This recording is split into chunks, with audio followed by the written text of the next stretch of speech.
Yes, hello. My name is Timo Miettinen, and I work as a postdoctoral researcher at the Network for European Studies, University of Helsinki.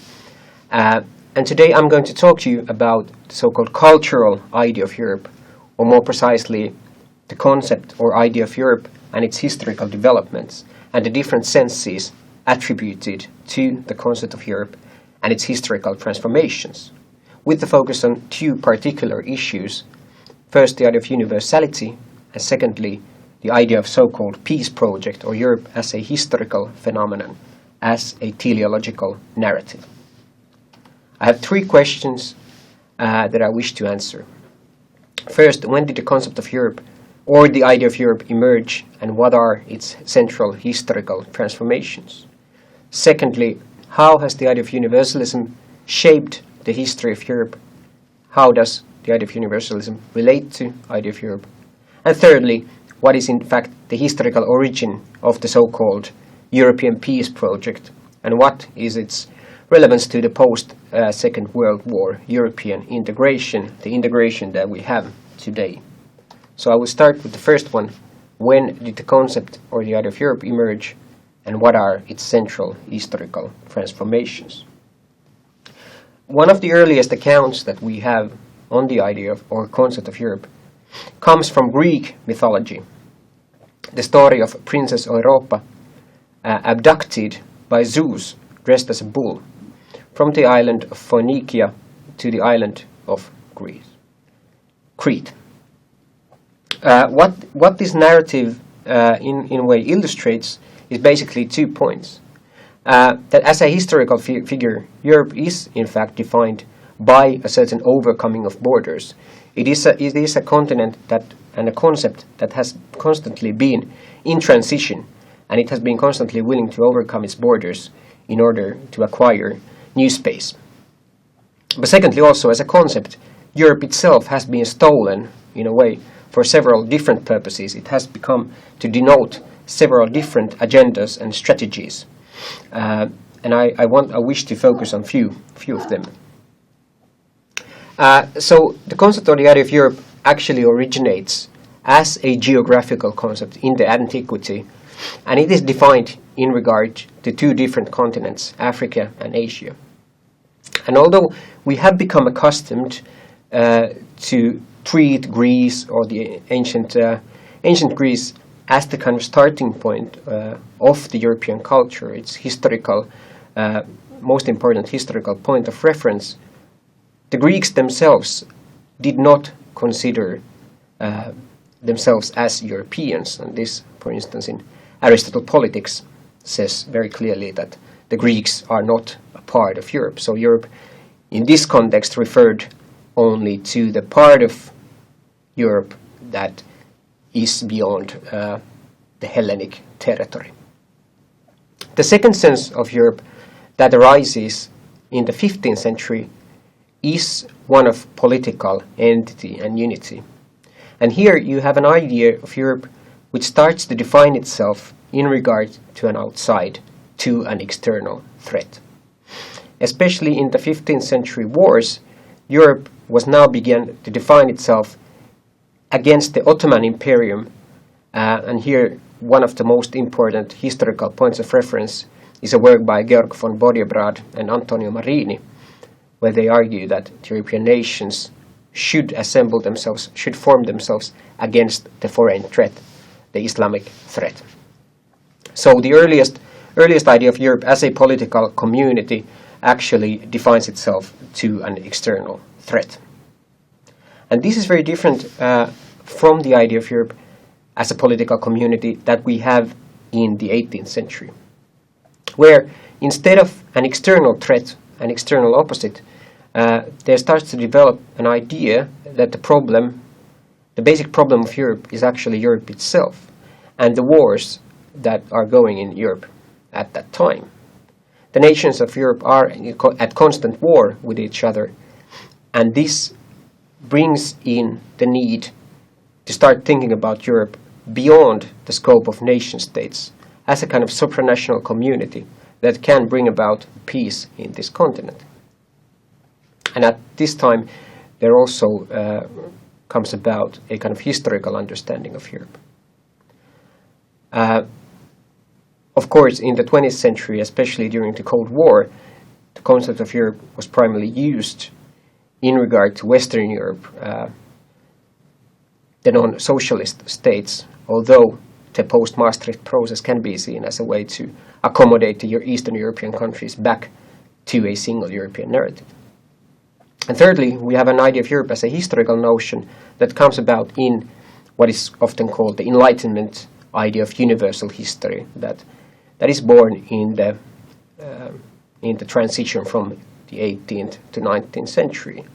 And what you have here is not only Europe understood spatially or politically or geographically as distinct to other cultures, but as a culmination point in a universally understood historical narrative, world history in totality. And as Hegel, one of the key figures in the idea of universal history, puts it, Europe is in fact, or represents, the idea of absolute end of history. The world history travels from Asia, from east to west.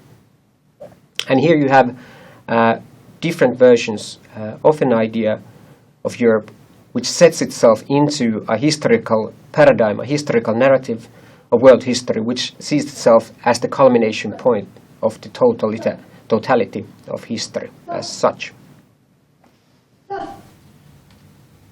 Secondly, how has the idea of Europe, how has the idea of universalism shaped the history of Europe? So one of the paradoxes of universalism is in fact the idea that it has in a way fallen between two competing lines of approach. On the one hand, the idea of universalism is affirmed as the fundamental principle of global politics, of democracy, the welfare state, and so on.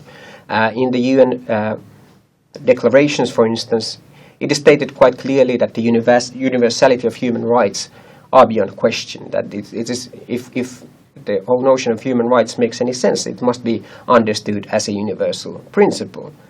On the other hand, especially in the context of academic discourse, cultural studies and so on, universalism is often linked to an idea of Eurocentrism. It is seen as a kind of one-sided propagation of European values. But how is it linked to the history of Europe? When did Europe begin to see itself as a universal?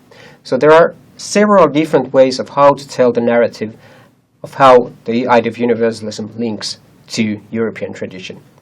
One way to tell this narrative is to begin with Greek philosophy, with an idea that there is a sense of reality that goes, in a way, beyond individual cultures and their individual myths. And this is done by, for instance, by Plato's theory of ideas, but also through Aristotle's emphasis that different natural philosophical schools actually talk about the same world, and their descriptions in a way refer to the same reality. And the reality is actually one and is shared by all. A second sense that we have emerging through Hellenic philosophy is the idea of cosmopolitanism, which basically argues that against the earlier classical Greek version of political community, which conceived itself as limited, that actually the limits that separate individual subjects from each other are in a way unnatural or contingent.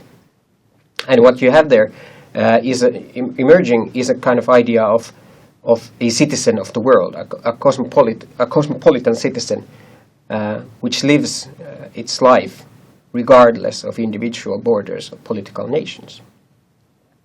Thirdly, a very popular narrative tells the story from universalism beginning from Christian thought, especially by the letters of St. Paul, where Paul emphasizes quite clearly that there is no difference between individual ethnic groups such as Jews or Greeks, slaves or freemen, male or female, but everybody is one in the spirit of Christ. And this, of course, was taken by very strongly by the Catholic Church in the Nicene Creed of the late 4th century. And the word Catholic, of course, has a linguistic reference to the Latin word universalis, that which concerns all. But the term universalism was in fact adopted to European languages during the 16th century, and it had its background in the German Universalismus, the idea of universal salvation, that in the eyes of God everyone is the same. As such, it becomes gradually secularized, and the notion is adopted to different purposes. It is used in connection to the idea of universal reason by Descartes, but more importantly to the idea of universal natural law in the works of Thomas Hobbes, but also to the universality of moral law and universal history. Then, of course, in the works of Karl Marx, for instance, universalism is quite tightly linked to the development of capitalism as the constant overcoming of borders. But in a way, it's very difficult to tell the story of universalism as a single narrative, but it's more like a history of several different competing narratives. However, it is possible to make one distinction between two senses of universalism, which I would call substantial and formal. So, whereas the modern view of universalism emphasizes more strongly the kind of substantial nature of universalism. So, it begins with universally shared norms, principles, human rights, and so on. The classical view on universalism is dominantly formal.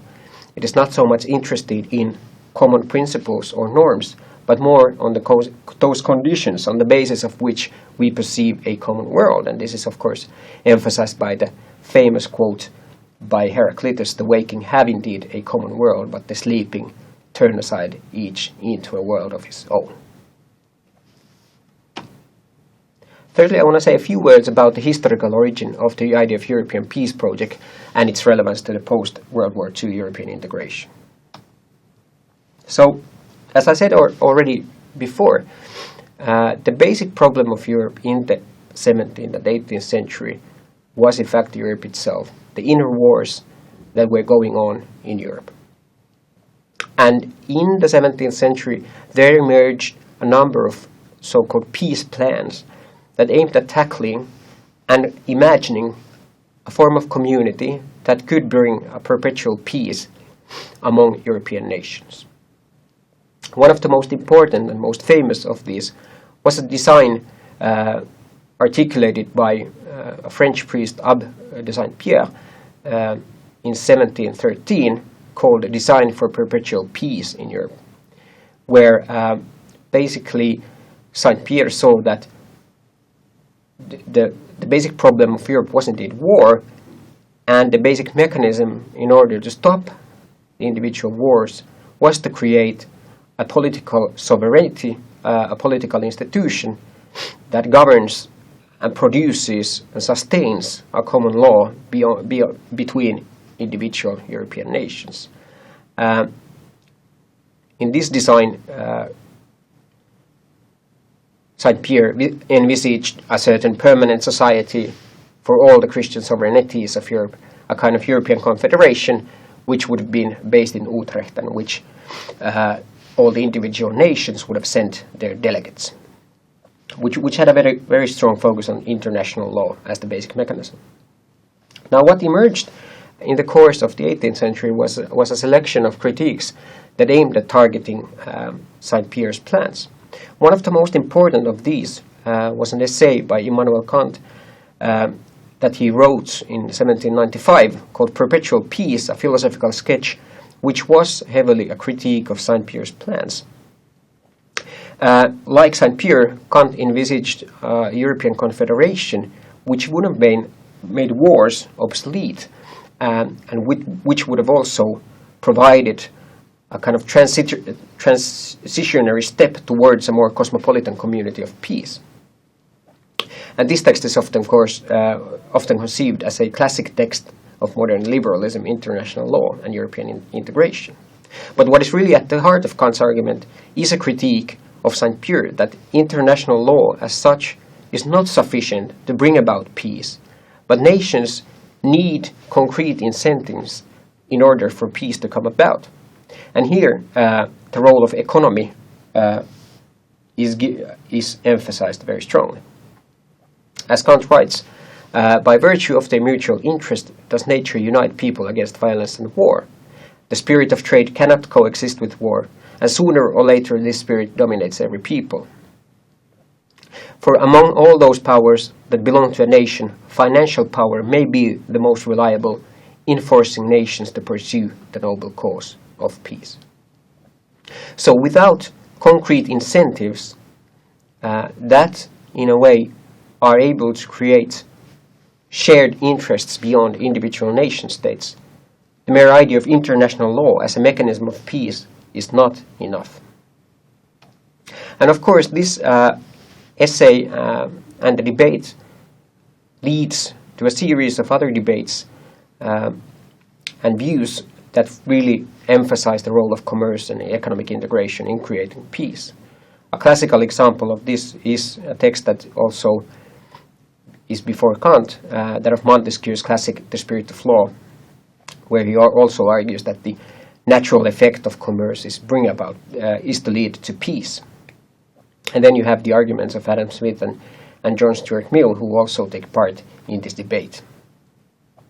So that commerce is actually the concrete incentive in order for peace to come about. So what is really crucial for our time is that it was actually in the aftermath of the Second World War that this idea of peace through commerce, this argument was made relevant again. And what the founding fathers of the European Union saw, that one of the reasons why the League of Nations failed was that it relied too much actually on international law, and as such it didn't have the concrete incentives in order for peace to come about. One of the central arguments in the famous Schuman Declaration of 1950 was that Europe will not be made at all once or according to a single plan, but it will be built through concrete achievements which first create a de facto solidarity, a de facto motive for individual nations to bring about peace. So the economic interests of the main countries must be tied together, and it is only through economic cooperation that peace is made possible. And of course the current crisis makes us ask whether this logic still holds, and whether all forms of economic integration in fact work toward peace and harmonious coexistence between nations.